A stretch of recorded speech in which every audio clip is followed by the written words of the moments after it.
Hello friends, our next video is about the solubility. Solubility के बारे में हम लोग डिस्कस करेंगे और solubility वो भी हम लोग सॉलिड की solubility क्या होती है, गैस की solubility क्या होती है और साथ ही साथ इसमें जो वेरियस इंट्रैक्शंस होते हैं उनके बारे में हम लोग स्टडी करेंगे। तो आज हम पहले आपको बताते हैं solubility. What do you mean by solubility? First of all solubility को हम कैसे डिफाइन करते हैं। सॉल्युबिलिटी वास्तव में क्या होता है? Solubility of this substance is the amount of solute.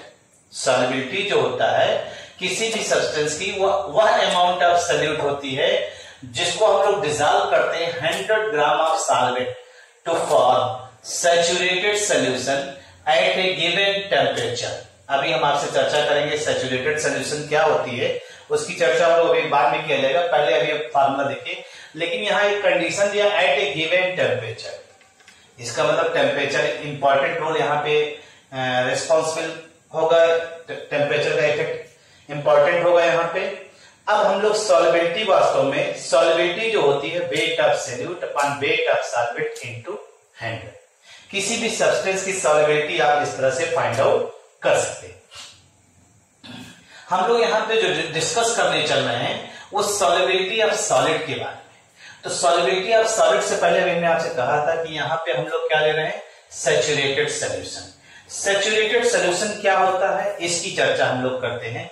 Saturated solution का मतलब, जैसे एक कॉमन एग्जांपल लेते हैं, आप कभी घर में शरबत बनाते हैं तो शरबत बनाते वक्त आप क्या करते हैं, पानी लेते हैं एक फिक्स क्वांटिटी लेते हैं, चाहे एक गिलास ले चाहे एक जग ले, जितना भी पानी ले उसमें धीरे धीरे साल्ट या धीरे धीरे शुगर डिसॉल्व करना शुरू करते हैं और ये प्रोसेस जो हो रहा है ये रूम टेम्परेचर पे हो रहा है। एक समय के बाद आप देखते होंगे कि जो आपका शुगर या सॉल्ट है उसका डिसॉल्व होना बंद हो जाता है। मतलब एक पर्टिकुलर टेम्परेचर पे जब सल्यूट मतलब शुगर या साल्ट से है, शुगर या साल्ट का डिसॉल्व होना बंद हो जाता है, उसी को यानी घुलना बंद हो जाता है, उस सॉल्यूशन को हम लोग सैचुरेटेड सॉल्यूशन कहते हैं। और सॉल्यूट को जब हम सॉल्वेंट में डिसॉल्व करते हैं, सॉल्यूट मतलब साल्ट से है और सॉल्वेंट मतलब पानी से है, जब सॉल्यूट को सॉल्वेंट में डिसॉल्व करते हैं तो वहां पे जो डिसॉल्व होने की प्रोसेस है उसे डिसोल्यूशन प्रोसेस कहते हैं। डिसोल्यूशन डिसॉल्व होने की टेंडेंसी।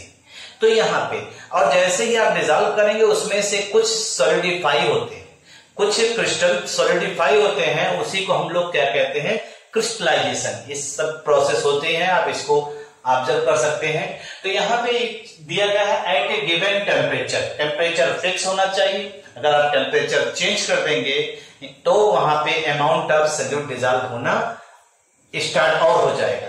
तो यहाँ कंडीशन है कि एक टेम्परेचर पे यानी at a given temperature the amount of solute, the dissolution of amount of solute stop, that solution are called saturated solution. तो ये तो सैचुरेटेड सॉल्यूशन के बारे में चर्चा हुई। अब हम लोग चल रहे हैं सॉल्युबिलिटी ऑफ सॉलिड के बारे में।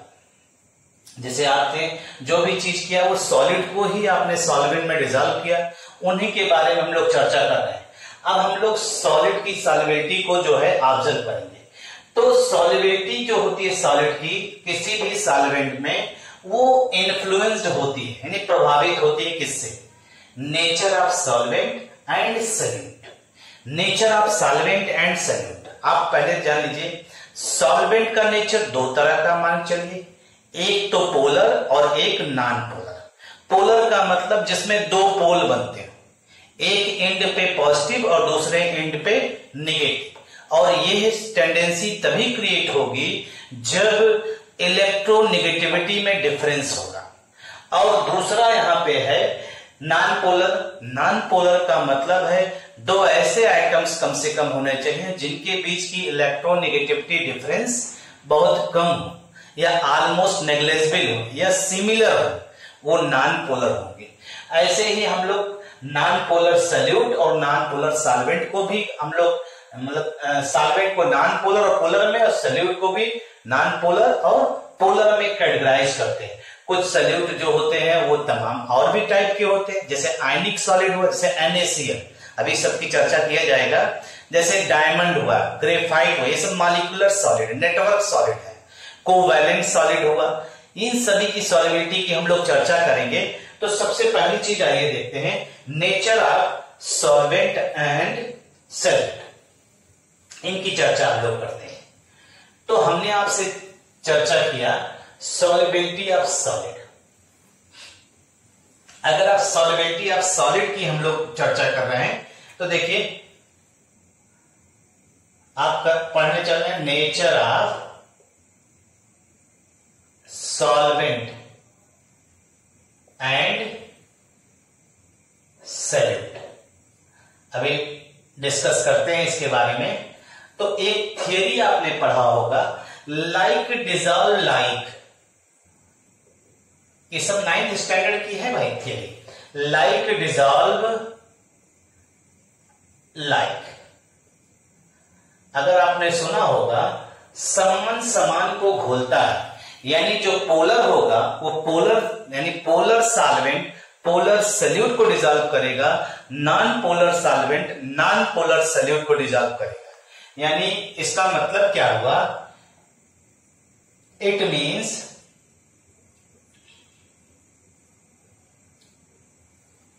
पोलर सॉल्वेंट पोलर सॉल्वेंट में सब आ जाएंगे, H2O, अमोनिया, जिनका अपना डाइपोल मोमेंट होता है। It means polar solvent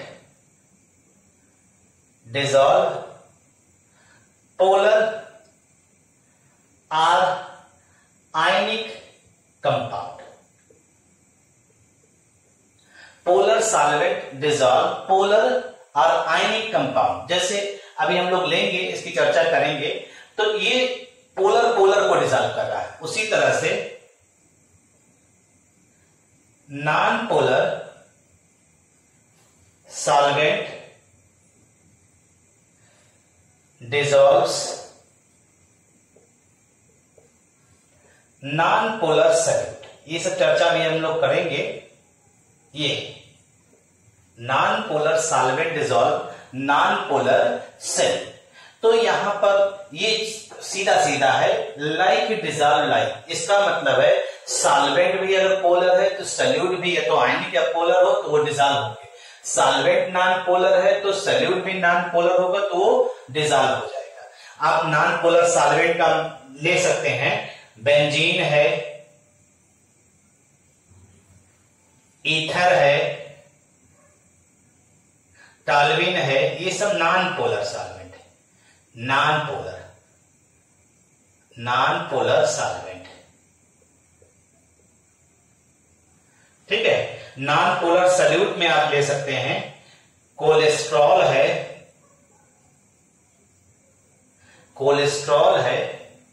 other solvent भी ले सकते हैं, जैसे आप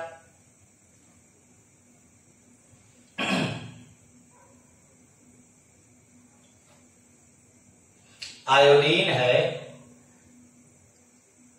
इस तरह से आप कॉमन एग्जांपल इसको भी ले सकते हैं, कोलेस्ट्रॉल, आयोडीन एटसेट्रा, तमाम जो है नॉन पोलर सॉल्यूट होते हैं। इनको अगर आप एक दूसरे में मिक्स करेंगे तो ये डिजॉल्व होंगे। पानी यानी NaCl और वाटर को मिक्स करेंगे, जैसे नमक और पानी तो आप जानते ही आपस में मिक्स होते हैं। कैसे मिक्स होते हैं, कैसा ये प्रोसेस होता है, इसको अभी चर्चा हम लोग करते हैं। ये चीज है, ठीक।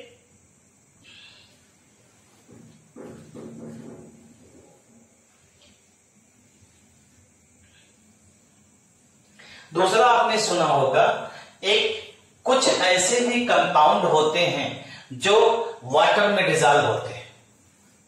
सॉल्युबिलिटी ऑफ कंपाउंड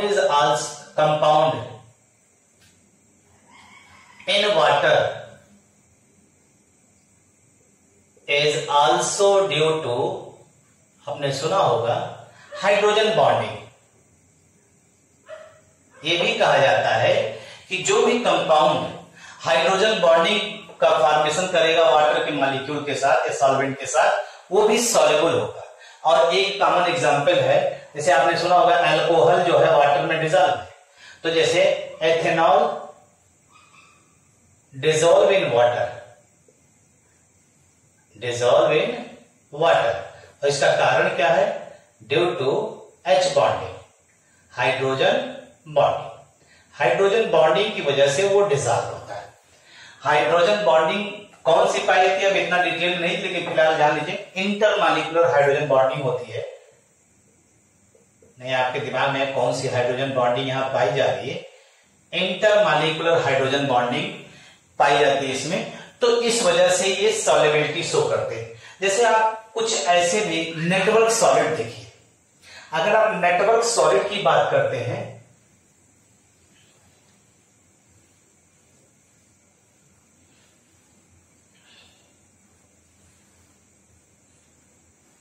जैसे नेटवर्क क्रिस्टल है, नेटवर्क क्रिस्टल आपने सुना होगा, क्रिस्टल्स लाइक डायमंड। आपको मालूम है डायमंड हार्डेस्ट नोन है, हार्डेस्ट एलिमेंट होता है, हार्ड माना जाता है, और ये वाटर में डिजॉल्व नहीं होता। क्यों? क्योंकि इसमें जो कार्बन के एटम्स होते हैं वो नेटवर्क स्ट्रक्चर का फॉर्मेशन करते हैं, और इनके बीच में स्ट्रॉन्ग कोवैलेंट बॉन्डिंग होती है, और स्ट्रॉन्ग कोवैलेंट बॉन्डिंग जो होती है, जब इसको वाटर में डिजॉल्व करेंगे तो उस बॉन्ड को वाटर के मॉलिक्यूल ब्रेक नहीं कर पाते, और इस वजह से डायमंड टाइप के सब्सटेंस जो होंगे, नेटवर्क सॉलिड जो होते हैं, वाटर में सॉल्युबिलिटी नहीं शो करते। कुछ मॉलिक्यूलर क्रिस्टल्स हैं,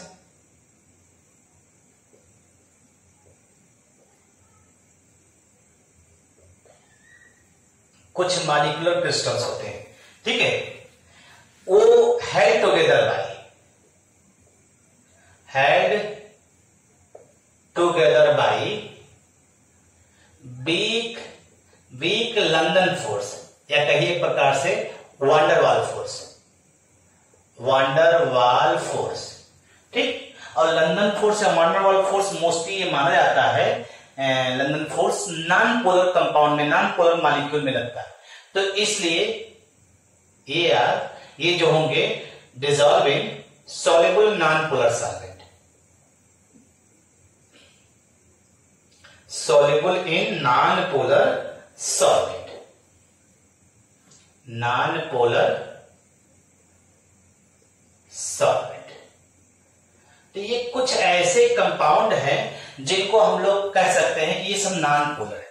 तो हम आपको अब एक ये दिखाने चल रहे हैं कि जब किसी आयनिक क्रिस्टल को आप वाटर में डिजॉल्व करते हैं तो कौन सी प्रोसेस होती है। इस चीज को हम लोग एक मैकेनिज्म के थ्रू ऑब्जर्व करेंगे, और उसको आइए यहाँ पे डायग्राम के थ्रू देखना है, तो डायग्राम बनाते हैं, तो उसके बाद फिर बताते हैं आपको। Dissolution of ionic solid in water में दिखाने के लिए देखिए हमने एक डायग्राम बनाया हुआ है। ये हमने आयनिक सॉलिड का एक डायग्राम दिखाया है। यहाँ पे हमने वाटर मॉलिक्यूल को मान लिया, वो एक्ट कर रहा है डायपोल के रूप में, और ये आयनिक सॉलिड है। अब आप देखिए यहाँ पे इनके बीच में जो आयनिक सॉलिड है, आयन आयन डायपोल फोर्स लगेगा, ठीक, आयन आयन डायपोल फोर्स लगेगा। और जो वाटर के मॉलिक्यूल हैं, क्योंकि वाटर डायपोल है तो डायपोल डायपोल इंटरेक्शन होगा, वो स्ट्रांग होता है। अब यहाँ पे जो फोर्स लग रहा है, देखिए ये फोर्स जो होगा आयन डायपोल, इस तरह के फोर्स को हम लोग क्या कहते हैं, जैसे देखिए यहाँ पे दिखाई दे रहा ना, ये प्लस, ये आयन हो गया, और इनसे इंटरेक्शन हो रहा है किसका, डायपोल का, ये डायपोल का, और इनके बीच में जो ये फोर्स लग रहा है, इस फोर्स को हम लोग कहते हैं ion dipole force, ion dipole force.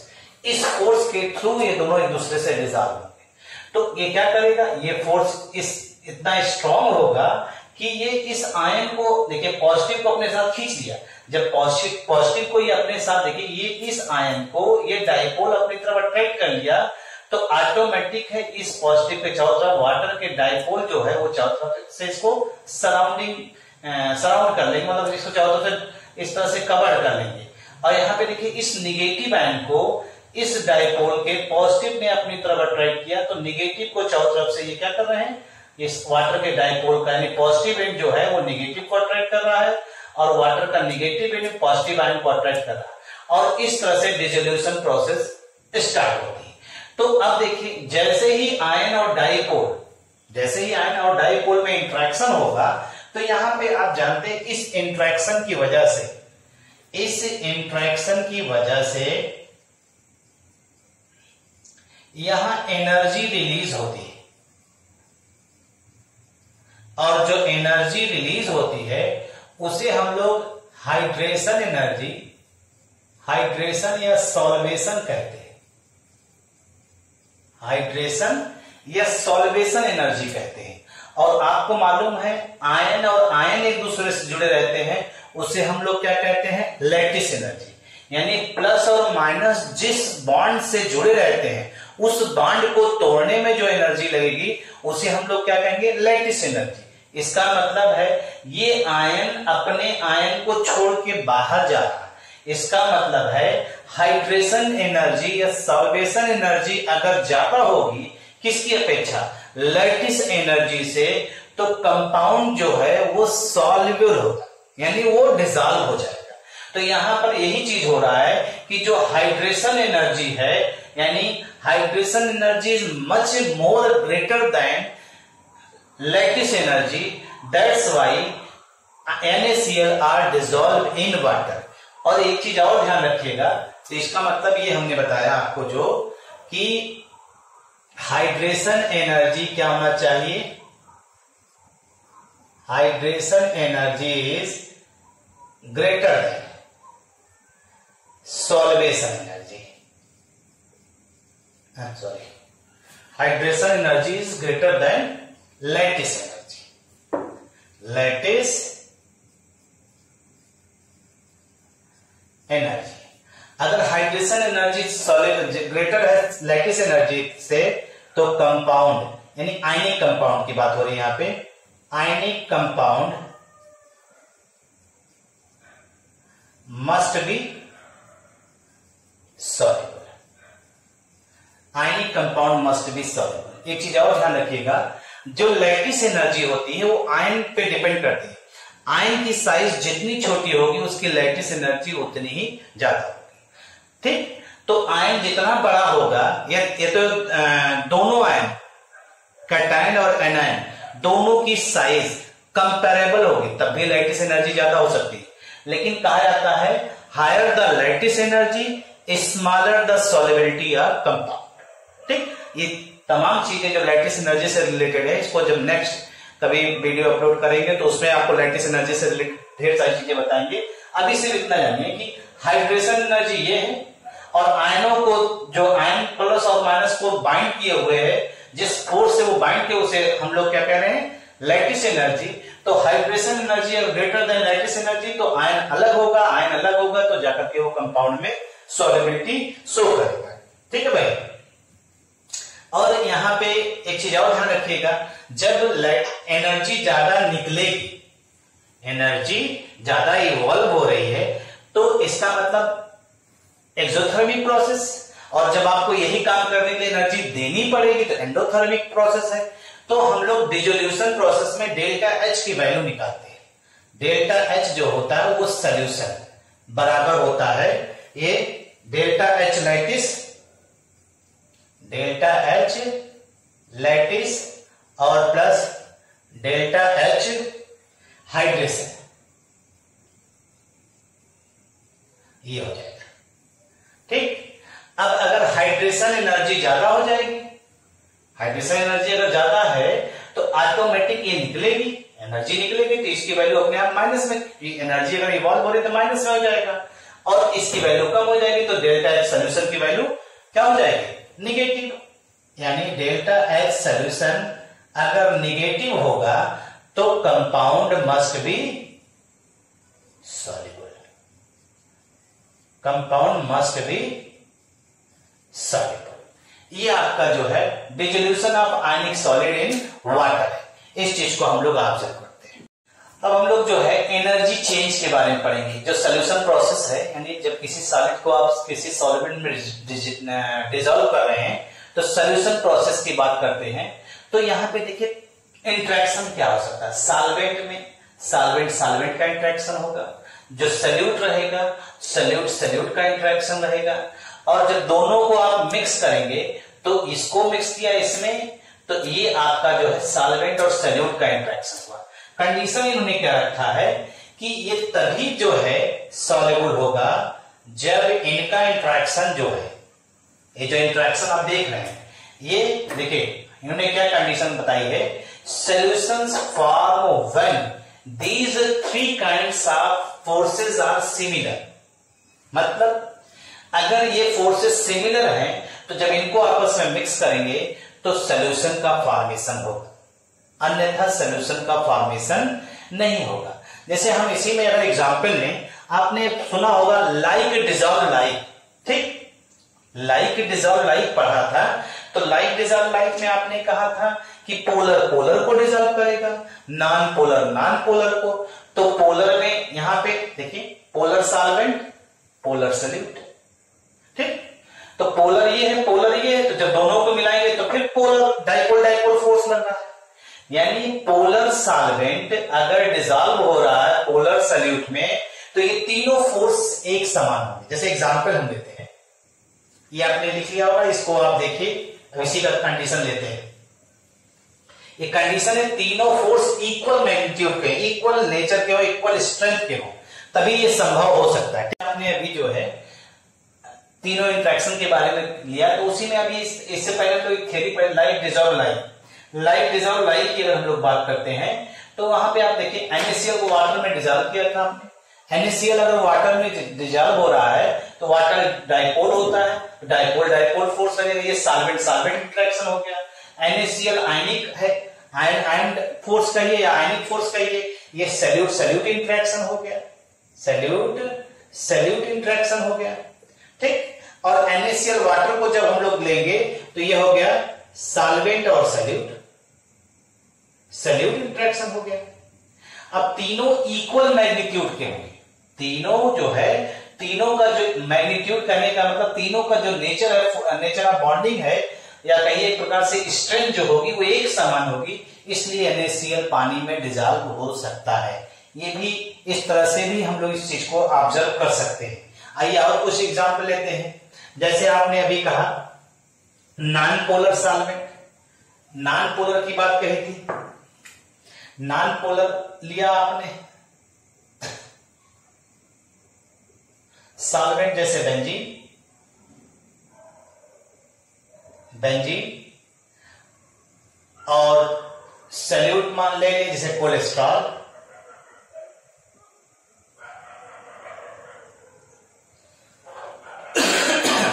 अगर आप इसको ध्यान दीजिए, इसमें भी वान डेर वाल्स फोर्स, इसमें भी वान डेर वाल्स फोर्स, दोनों को मिक्स करेंगे, मिक्स करने पर दोनों नॉन पोलर है तो कौन सा फोर्स रहेगा? Van der Waals force. तीनों इक्वल मैग्नीट्यूड के हैं, इसलिए कोलेस्ट्रॉल नॉन पोलर सॉल्वेंट में डिजॉल्व हो जाएगा। जैसे आप देखिए और एग्जांपल देखते हैं, जैसे iron, iron in water, oil in water, oil की बात करिए, आयल हाइड्रोकार्बन होता है, आपको मालूम ही है। हाइड्रोकार्बन अगर है तो उसमें कौन सा फोर्स लगेगा? Van der Waals force. Water है, वाटर में कौन सा फोर्स लगेगा? Dipole dipole force, dipole dipole force. दोनों को मिक्स करेंगे तो यहां पे कौन सा फोर्स हो जाएगा? वान डेर वाल और डाइपोल फोर्स। यानी सॉल्वेंट और सॉल्यूट का इंट्रैक्शन इन दोनों इंट्रैक्शन से अलग हो गया, ये स्ट्रॉन्ग है ये दूसरा, तो दोनों अनइक्वल मैग्नीट्यूड के हैं। यानी ये दोनों मतलब यहाँ पे आयल और वाटर का जो फोर्स है, और जब दोनों को मिक्स करते हैं तो ये अनइक्वल मैग्नीट्यूड के हैं, इसलिए हेंस ऑयल कैन नॉट, या oil is insoluble, insoluble, oil insoluble होगा इन वाटर। तो इस तरह से आप इस चीज को ऑब्जर्व कर सकते हैं एनर्जी चेंज और सोल्यूशन प्रोसेस में। तो अब आइए इसी चीज को हम लोग ऑब्जर्व करते हैं और आगे एनर्जी के रेस्पेक्ट में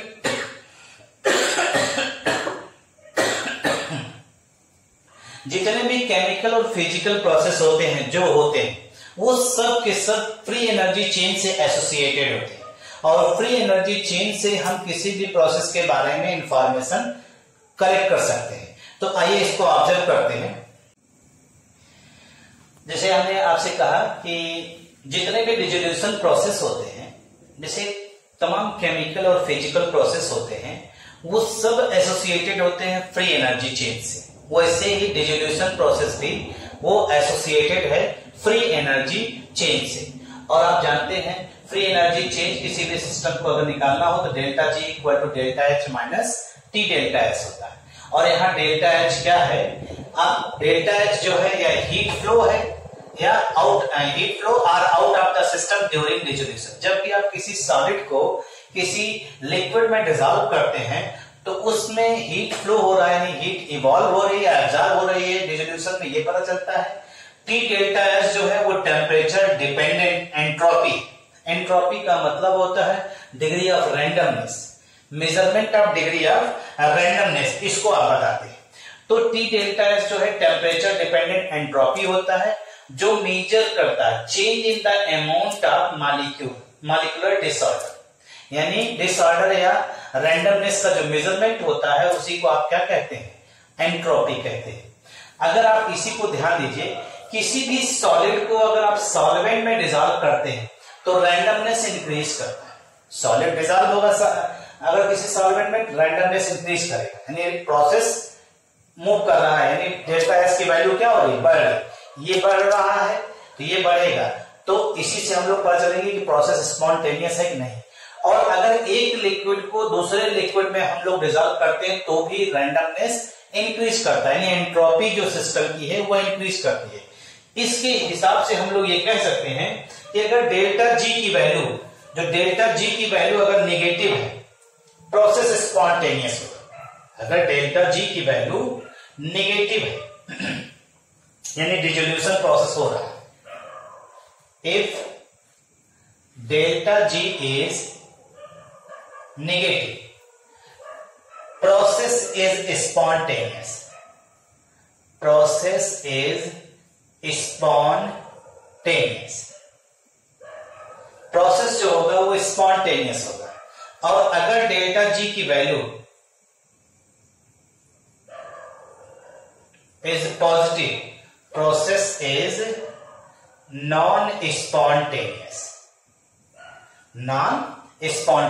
इस हिसाब से भी हम लोग बता सकते हैं कि गिवन प्रोसेस हो रहा है कि नहीं हो रहा है। इसकी सहायता से हम लोग जो है क्या कर सकते हैं? सॉल्युबिलिटी ऑफ सॉलिड को पता कर सकते हैं। तो ये कुछ आपके एनर्जी चेंजेस हैं डिसोल्यूशन प्रोसेस में, जो सॉल्यूशन प्रोसेस हो रहा है। अब दूसरा फैक्टर है सॉल्युबिलिटी ऑफ सॉलिड में। इससे पहले आपने पहला फैक्टर पढ़ा था नेचर ऑफ सॉल्वेंट और सॉल्यूट। अब दूसरा फैक्टर जो हम लोग पढ़ने चल रहे हैं वो effect of temperature. Effect of temperature में हमने सॉल्युबिलिटी दिखाई है और टेम्परेचर के बीच में यहाँ पे एक ग्राफ दिखाया है। नीचे वाले से भी हमें कोई मतलब नहीं है, सिर्फ हम इसको ध्यान दे रहे हैं। तो इसमें हमने कई वेरियस आपको दिखाए हैं, यहाँ पे सॉल्यूट दिखाए हैं जिनकी सॉल्युबिलिटी दिखाया आपको कैसे चेंज हुई। और एक खासियत यहाँ पे देखिए, इस कर्व को हम लोग पढ़ते हैं कॉन्टिन्यूअस सॉल्युबिलिटी कर्व।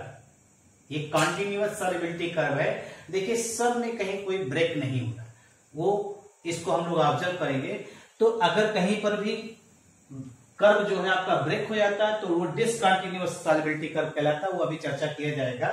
तो हम लोग यहाँ पे देखिए, जैसे सीरियम सल्फेट सॉल्युबिलिटी टेम्परेचर बढ़ाने पे देखिए, लिथियम सल्फेट सॉल्युबिलिटी टेम्परेचर बढ़ाने पे देखिए, और सोडियम क्लोराइड का बहुत ज्यादा डिफरेंस नहीं आ रहा है। बाकी सारे सब्सटेंस की सॉल्युबिलिटी क्या हो रही है? टेम्परेचर बढ़ाने पर बढ़ रही है। अगर इसी चीज को हम लोग सॉल्युबिलिटी बढ़ रही है तो इसी चीज को हम लोग देख रहे हैं कि किसी भी सब्सटेंस की सॉल्युबिलिटी जो है वो टेम्परेचर पे डिपेंड करती है। अगर आप टेम्परेचर इंक्रीज करते हैं तो सॉल्युबिलिटी घटती भी है, वो बढ़ती भी है। और हमने आपसे बताया सब कुछ इस बात पे डिपेंड करता है कि जो डिसोल्यूशन प्रोसेस है वो एक्सोथर्मिक है कि एंडोथर्मिक है। अगर हम इसी चीज को ऑब्जर्व करें तो पहला हम इसी कैटेगराइज करके पढ़ रहे हैं, solubility of solute increases with increase in temperature, यानी किसी भी सॉल्यूट की जो सॉल्युबिलिटी होती है वह इंक्रीज करती है विथ इंक्रीज इन टेम्परेचर। कैसे? जैसे आपने सॉल्यूट लिया, सॉल्वेंट में डिसॉल्व किया, और सॉल्यूट और सॉल्वेंट जब मिक्स करेंगे तो आपस में इंटरमिक्सिंग नहीं करते, आपस में इंटरमिक्स नहीं कर रहे, क्योंकि इनका सॉल्यूट सॉल्यूट इंटरेक्शन और सॉल्वेंट सॉल्वेंट इंटरेक्शन जो है वो स्ट्रांग है इन कंपैरिजन टू सॉल्यूट और सॉल्वेंट। तो इनके बीच के बॉन्ड को फॉर्म होने के लिए हमें हीट देनी पड़ेगी, और जब हम हीट सप्लाई करेंगे तो ये प्रोसेस आपका हो गया। क्योंकि अगर किसी केमिकल प्रोसेस में आप हीट सप्लाई करते हैं तो वो एंडोथर्मिक प्रोसेस होता है, और एंडोथर्मिक प्रोसेस के लिए डेल्टा एच की वैल्यू क्या आती है? पॉजिटिव। यानी यहाँ जो डिसोल्यूशन प्रोसेस है वो कैसा हो गया? आपका एंडोथर्मिक हो गया। अब जब डिसोल्यूशन प्रोसेस एंडोथर्मिक यानी फॉरवर्ड रिएक्शन अगर एंडोथर्मिक है तो बैकवर्ड रिएक्शन ऑटोमेटिक क्या होगा? एक्सोथर्मिक होगा। क्यों? क्योंकि हम लोगों ने यह ऑब्जर्व किया है कि जब भी कोई इक्विलिब्रियम एस्टेब्लिश होता है तो फॉरवर्ड और बैकवर्ड दो अपोजिंग रिएक्शन एक दूसरे के साथ इक्विलिब्रियम में एस्टेब्लिश कर जाती है। तो अगर हम ली चैटरियल प्रिंसिपल को पढ़ें तो ली चैटरियल प्रिंसिपल हमेशा हाई टेम्परेचर जो है वो एंडोथर्मिक रिएक्शन को फेवर करता है, यानी जहां डेल्टा एच की वैल्यू पॉजिटिव रहती है। तो अगर हम यहाँ पे टेम्परेचर को बढ़ाएंगे, देखिए अगर हम लोग टेम्परेचर को बढ़ा रहे हैं तो सॉल्युबिलिटी बढ़ेगी। क्यों? क्योंकि यहाँ पे ये जो फॉरवर्ड रिएक्शन है ये एंडोथर्मिक है, ये कौन सा हो जाएगा? Endothermic reaction. और जो बैकवर्ड रिएक्शन है वो कैसा रिएक्शन हो जाएगा? Exothermic reaction. और हाई टेम्परेचर जो होता है, हाई टेम्परेचर यानी वो एंडोथर्मिक रिएक्शन को फेवर करेगा। इसका मतलब है कि सॉल्युबिलिटी सॉल्यूट की जो होगी वो इंक्रीज करेगी जब हम टेम्परेचर बढ़ाएंगे। और ये यहाँ पे आप देख रहे हैं, इससे पहले इंट्रैक्शन का आपने इससे पहले पढ़ा हुआ है सोल्यूशन प्रोसेस में। इसका जो एग्जांपल है NaNO3 sodium nitride, ammonium chloride, potassium chloride, potassium iodide है, AgNO3, और NaCl की भी है। स्मॉल सॉल्युबिलिटी की बात आप कर रहे हैं टेम्परेचर, क्योंकि ये आयनिक होता है, एक बार सैचुरेटेड सॉल्यूशन का फॉर्मेशन तुरंत कर ही देता है। अब दूसरी बात कर रहे हैं, दूसरा है the solubility of solid decreases with increase in temperature. तो यहाँ पे कुछ सॉल्यूट आप देख रहे हैं, जैसे लिथियम सल्फेट है, सीरियम सल्फेट है, ये सब की सॉल्युबिलिटी जो देखिए हमने दिखाया, जो इन दोनों की अगर आप चर्चा करिए तो इन दोनों की सॉल्युबिलिटी जो है डॉटेड लाइन से जो नीचे की तरफ जा रहे हैं, सॉल्युबिलिटी डिक्रीज कर रही है। और सॉल्युबिलिटी डिक्रीज कर रही है तो हमने क्या लिया? सॉल्यूट ले लिया, सॉल्वेंट ले लिया, इनको आपने डिसॉल्व किया, डिसॉल्व करते ही सॉल्यूशन का फॉर्मेशन हो रहा है। अब सॉल्यूशन का फॉर्मेशन हो रहा है और यहाँ हीट भी लिबरेट हो रही है। अगर हीट लिबरेट हो रही है तो डेल्टा एच सॉल्यूशन क्या हो गया? माइनस में। डेल्टा एच सॉल्यूशन नेगेटिव में अगर आ रहा है, इट मींस कि ये जो फॉरवर्ड रिएक्शन है ये कैसा हो जाएगा? एक्सोथर्मिक। और ये फॉरवर्ड एक्सोथर्मिक होगा तो बैकवर्ड रिएक्शन जो होगा वो एंडोथर्मिक रिएक्शन हो जाएगा, एंडोथर्मिक रिएक्शन हो जाएगा। और अगर बैकवर्ड एंडोथर्मिक रिएक्शन होगा तो सीधे सीधे हम लोग कह सकते हैं कि अकॉर्डिंग टू ली चैटेरियल प्रिंसिपल, आपने ली चैटेरियल प्रिंसिपल पढ़ा है कि ली चैटेरियल प्रिंसिपल हमेशा फेवर करता है, हाई टेम्परेचर किसको फेवर करता है? Endothermic reaction. तो एंडोथर्मिक रिएक्शन को फेवर करेंगे, बैकवर्ड रिएक्शन भागेगा। बैकवर्ड डायरेक्शन में अगर भागेगा तो सॉल्युबिलिटी इन सॉल्यूट की ऑटोमेटिक क्या होगी? डिक्रीज करेगी। ठीक है भाई। अब आइए नेक्स्ट हम लोग चलते हैं डिसकंटिन्यूटी सॉल्युबिलिटी कर्व। इसको आइए देखते हैं, इसको डायग्राम बनाकर दिखाते हैं। देखिए third, the solubility shows irregular behaviour with increase in temperature. कुछ ऐसे सब्सटेंस, कुछ ऐसे कंपाउंड को हम लोग देंगे जिसमें सॉल्युबिलिटी जो होगी उनकी इर्रेगुलर वेरिएशन शो करेगी, इर्रेगुलरिटी शो करेगी। क्या है देखिए जरा, यहाँ पे हमने आपसे कहा कि जब हम टेम्परेचर बढ़ाते हैं तो कुछ एक्सटेंट तक वो उनकी सॉल्युबिलिटी बढ़ती है, फिर उसके बाद एक पर्टिकुलर टेम्परेचर के बाद वो धीरे धीरे डिक्रीज करने लगती है। तो एक बार बढ़ रहा है कर्व और फिर उसके बाद डिक्रीज कर रहा है, तो अपने आप यहाँ पे कर्व क्या हो गया? ब्रेक हो गया। और जब कर्व बीच में ब्रेक हो जाता है तो इस तरह के कर्व को हम लोग कहते हैं डिसकंटिन्यूअस सॉल्युबिलिटी कर्व। ठीक, हम जैसे यहाँ पे एक एग्जांपल ले रहे हैं सोडियम सल्फेट का। सोडियम सल्फेट का देखिए Na2SO4 10H2O, इसकी सॉल्युबिलिटी देखिए। अब आपने सॉल्युबिलिटी स्टार्ट किया, 0 और 50 के बीच में दिखाई दे रहा है, सॉल्युबिलिटी धीरे धीरे बढ़ रही है और 32.8 डिग्री सेल्सियस के बाद इसकी सॉल्युबिलिटी धीरे धीरे घट रही है। धीरे धीरे क्या हो रही है? घट रही है। तो ये कर्व जो है आपका, ये ब्रेक हो गया यहां से, तो इसलिए इस तरह के कर्व को हम लोग क्या कहेंगे? Discontinuous solubility curve. ठीक, अब यहां पे कंडीशन आ गया, देखिए जैसे Na2SO4 10H2, जब आप टेम्परेचर बढ़ाते हैं 32.8 डिग्री सेल्सियस, तब तक इनकी सॉल्युबिलिटी क्या हो रही है? बढ़ रही है। और जैसे 32.8 डिग्री सेल्सियस से अबव आप टेम्परेचर करते हैं, ये वाटर मॉलिक्यूल जो है वो इवापोरेट हो जाएगा और ये जो सोडियम सल्फेट बनता है ये एनहाइड्रस हो जाता है। एनहाइड्रस सोडियम सल्फेट का फॉर्मेशन हो जाता है यहाँ पे। अब आप देखिए एनहाइड्रस जैसे ही बनेगा, इसकी सॉल्युबिलिटी तुरंत डिक्रीज करना यहाँ पे शुरू हो। तो आप देखिए बिलो 32.8 डिग्री, यानी इसके अबव और इसके बिलो ये एडजस्ट कर रहा है, इसके अबव ये एडजस्ट कर रहा है, यानी 32.8 डिग्री सेल्सियस एक ऐसा टेम्परेचर है जिसपे ये दोनों फेज एक साथ को एडजस्ट कर रहे हैं। उस टेम्परेचर को हम लोग क्या कहते हैं? Transition temperature. अगर इसी चीज को आप ऑब्जर्व करिए, कैल्शियम क्लोराइड का भी देखिए, कैल्शियम क्लोराइड का देखिए, एक कर्व यहाँ पे ब्रेक हुआ, दूसरा ब्रेक हुआ, यहाँ पे CaCl2 6H2O है, यहाँ पे CaCl2 4H2O है, यहाँ पे CaCl2 2H2O है। तो ये कर्व इस तरह से ब्रेक हो रहा है। सॉल्युबिलिटी की देख रहे हैं, एक बार बढ़ी, फिर घटी, फिर बढ़ी, फिर घटी, फिर बढ़ी, इस तरह से। यहाँ पे देखिए फेरस सल्फेट का देख लीजिए, FeSO4 का इंटू 7H2O। अब इसकी देखिए सॉल्युबिलिटी धीरे धीरे बढ़ रही है, डॉटेड लाइंस दिखा रहे हैं। और ये एक ऐसा टेम्परेचर कितना? 61.8 डिग्री सेल्सियस। इसके नीचे आने पर यहाँ 7H2O, यहाँ 4H2O हो गया। क्या हो गया? Number of water molecule evaporate हो गया और इसकी सॉल्युबिलिटी धीरे धीरे घट रही। और इस टेम्परेचर को हम लोग क्या कहेंगे? ट्रांजिशन टेम्परेचर कहेंगे। तो इस तरह से जो है ये सॉल्युबिलिटी इर्रेगुलर वेरिएशन शो करती है। उसका कारण क्या है कि कंपाउंड एक फेज से दूसरे फेज को एक्वायर कर लेता है। जब एक फेज से दूसरे फेज को एक्वायर कर लेगा तो उसकी सॉल्युबिलिटी ऑटोमेटिक जो है variation. Pressure, next third factor है सॉल्युबिलिटी ऑफ सॉलिड में। चूंकि सॉलिड और लिक्विड लेस इनकम्प्रेसिबल होते हैं, इसलिए प्रेशर का बहुत सिग्निफिकेंस इफेक्ट जो है सॉल्युबिलिटी का पे नहीं पड़ता है।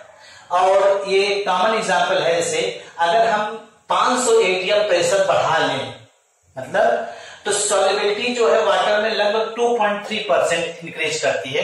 तो इतना ज्यादा एटीएम प्रेशर बढ़ाने का कोई इंपॉर्टेंस नहीं है। इसलिए हम लोग कहते हैं कि सॉल्युबिलिटी ऑफ सॉलिड का जो है, सॉल्युबिलिटी ऑफ सॉलिड जो है उस पर प्रेशर का या चेंज इन प्रेशर का कोई इंपैक्ट नहीं पड़ता है। इतनी चीजों को आप पढ़िए और इत्मीनान से जो भी दिक्कत हो आप बताइए। Thank you.